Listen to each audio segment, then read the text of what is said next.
The great fundamental issue now before our people can be stated briefly. It is, are the American people fit to govern themselves, to rule themselves, to control themselves? I believe they are.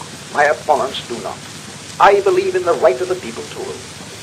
I believe that the majority of the plain people of the United States will, day in and day out, make fewer mistakes in governing themselves than any smaller class or body of men, no matter what their training, will make in trying to govern. I believe again that the American people are as a whole capable of self-control and of learning by their mistakes. Our opponents pay lip loyalty to this doctrine, but they show their real beliefs by the way in which they champion every device to make the nominal rule of the people a sham. I am not leading this fight as a matter of aesthetic pleasure. I am leading because somebody must lead, or else the fight would not be made at all. I prefer to work with moderate, with rational conservatives, provided only that they do in good faith strive forward toward the light. But when they halt and turn their backs to the light, sit with the scorners on the seats of reaction, then I must part company with them. We, the people, cannot turn back. Our aim must be steady, wise progress. It would be well if our people would study the history of a sister republic. All the woes of France for a century and a quarter have been due to the folly of her people in splitting into the two camps of unreasonable conservatism and unreasonable radicalism. Had pre-revolutionary France listened to men like Turgot and backed them up, all would have gone well. But the beneficiaries of privilege, the Bourbon reactionaries, the short-sighted ultra-conservatives, turned down Turgot and then found that instead of him they had obtained Robespierre.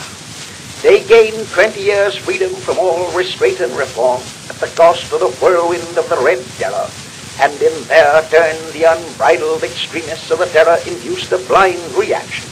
And so, with convulsion and oscillation from one extreme to another, with alternations of violent radicalism and violent Bourbonism, the French people went through misery toward a shattered goal.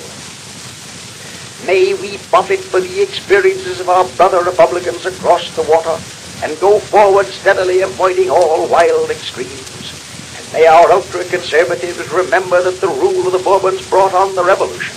And may our would-be revolutionaries remember that no Bourbon was ever such a dangerous enemy of the people and of freedom as the professed friend of both Robespierre.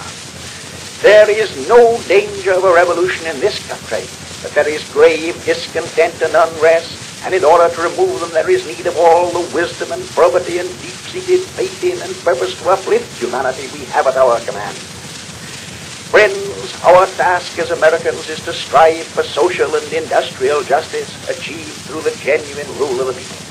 This is our end, our purpose. The methods for achieving the end are merely expedients, to be finally accepted or rejected according as actual experience shows that they work well or ill. But in our hearts we must have this lofty purpose, and we must strive for it in all earnestness and sincerity, or our work will come to nothing. In order to succeed, we need leaders of inspired idealism, leaders to whom are granted great visions, who dream greatly and strive to make their dreams come true, who can kindle the people with the fire from their own burning souls. The leader, for the time being, whoever he may be, is but an instrument to be used until broken and then to be cast aside.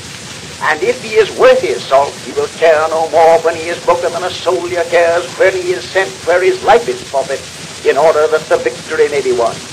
In the long fight for righteousness, the watchword for all of us is spend and be spent.